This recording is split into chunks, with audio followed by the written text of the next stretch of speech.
بعد از انتخابات اوباما دوباره اینها با ما رابطه کردن و از طریق همون شخصی که من اسم بردم از طریق اون رابطه کردن، اومدن در شهر کویته پاکستان و با من ملاقات کرد.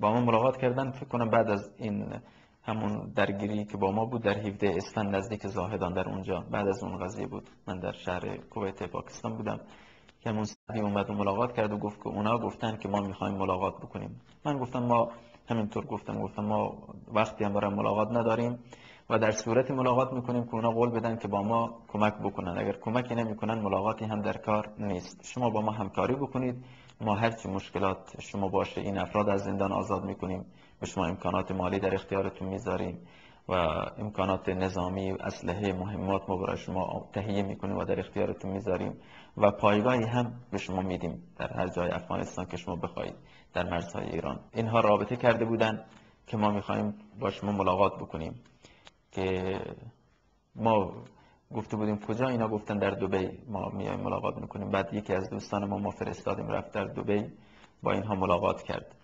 در اون ملاقات مطالبه ما این بود که اگر میشه برای خود من جایی در افغانستان یا در جای دیگه یک جای برای من پیدا بکنن که به منطقه نزدیک باشه و اونا جواب داده بودن که ما این مسئله را حل میکنیم، یعنی میتونیم که برای حاجی جایی پیدا بکنیم هر جایی که دلش بخواد بدون هیچ شرط و شروطی، یعنی تضمین امنیت شخص حاجی را میکنیم، چه در افغانستان باشه چه در یکی از کشورهای نزدیک به ایران.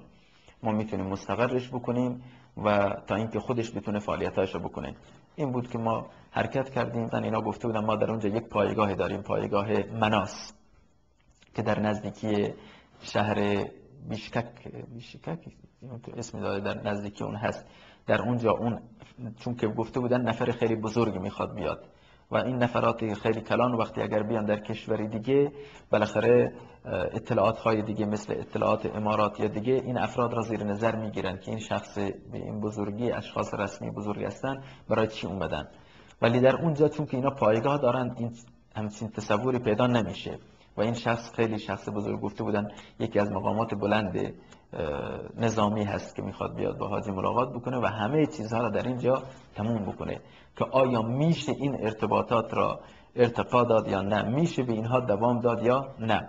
ولی در بعد از این عملیاتی که انجام گرفت، بعد از این عملیات این حادثه پیشین، بعد از این اینها در دبی گفته بودن ما میخوایم ملاقات کنیم و در این ملاقات اینها گفته بودن ایران فقط راه خودش رو میره. این حرفی که اونا گفته، آمریکایی‌ها گفته بودن در ملاقات دبی.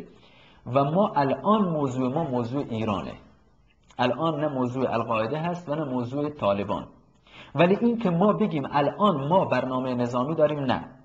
بعد اینا گفتن که رهبرای ما، یعنی سازمان ما که همون سازمان CIA باشه، اونا گفته بودن که این سازمان بیشتر درباره حاجی حساسیت دارن و هر نوع کمکی را برای شما، این را گفته بودن، هر نوع کمکی را ما میکنیم و دولت ما به این نتیجه رسیده که ما هیچ راهی، هیچ گزینه‌ای در مقابل ایران نداریم غیر از این که باید در مقابل ایران بایستیم.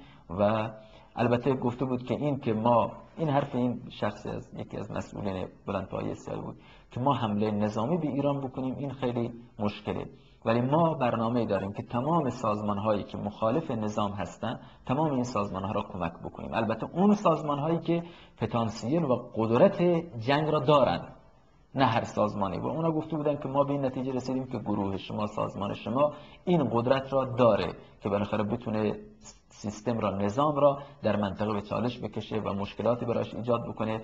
و اگر هم همکاری‌های ما باشن، ما آمادگی داریم که شما را آموزش‌های نظامی بدیم، آموزش‌های امنیتی بدیم و هر کمکی ما حاضر هستیم با شما بکنیم.